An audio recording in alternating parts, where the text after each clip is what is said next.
you guys are based in Lakeland, Florida, right?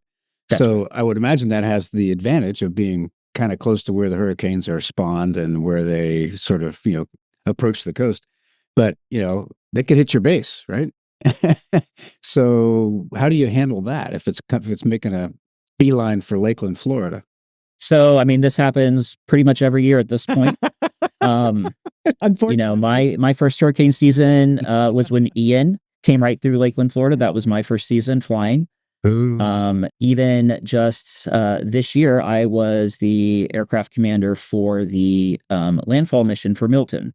So Milton's making landfall onto Tampa, going right over Lakeland, and I'm in the airplane flying. And my family is at home. Um, so the reality Lovely. that, yeah, I know it's great.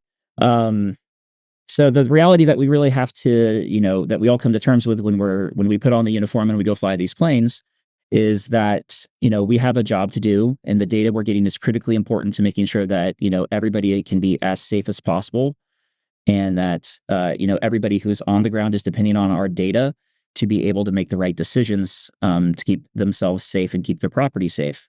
So we have to go up, we have to fly, and we have to do our best to manage our families and our property and everything else like that when we have the time to. But our mission is to go up and fly, and that's why we wear the uniform. Yeah, it must feel funny to be flying into a hurricane and feeling like you're safer than your family is on the ground.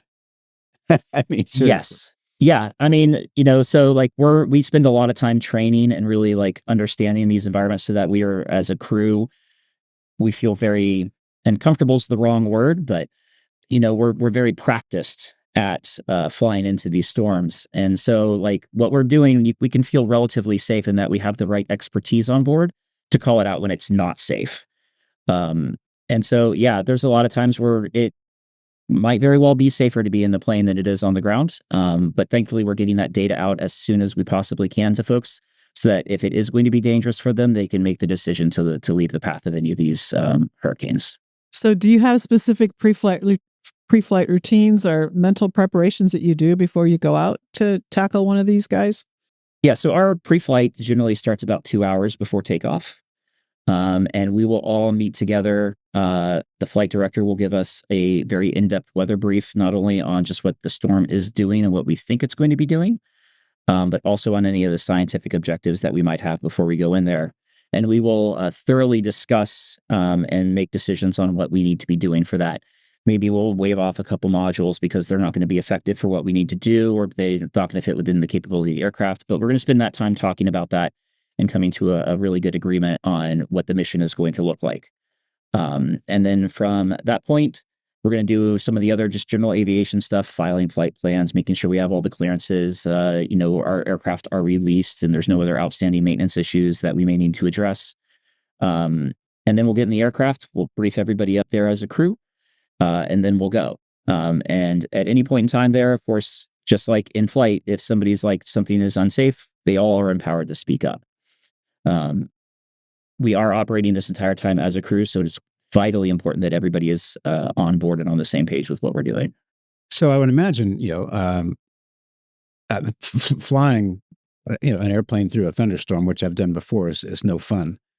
Been hit by lightning, and that's really exciting. But you're doing this intentionally, and you're having to navigate. Obviously, you got GPS in the airplane and that sort of thing. But how do you maintain your situational awareness when you're being buffeted like that? And literally, I would imagine, surrounded by lightning and heavy winds. The winds up there are definitely heavy, and it's not uncommon to see 20 to 40 degrees of crab angle.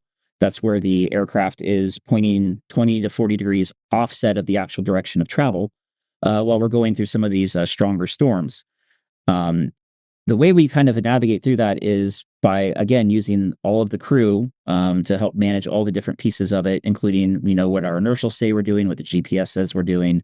But then we also are using the suite of radars that we have on board, including the nose radar and our multimodal radar, which is a 360-degree radar, to sort of keep awareness of what the storm is, manage all the different precipitation, rain bands, and stuff like that, so that we can kind of pick the cleanest areas possible while not compromising the mission to take the plane through, just so that we can minimize any sort of extreme turbulence or discomfort that we may face.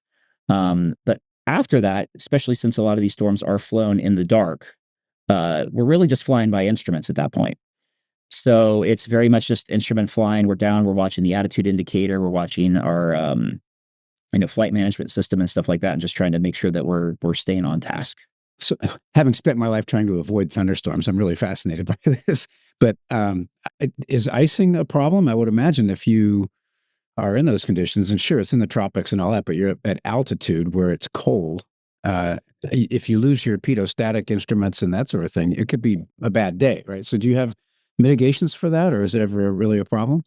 I mean, so icing is something that we definitely discuss every time before we go fly, and we brief the freezing layer and kind of what's going on. And grapple, which can actually occur well below the freezing layer, is actually, and that's hail, is actually a really major concern for us because that will do actual damage to the aircraft and possibly compromise its ability to fly the next mission while that gets repaired. So that's something we definitely kind of pay attention to.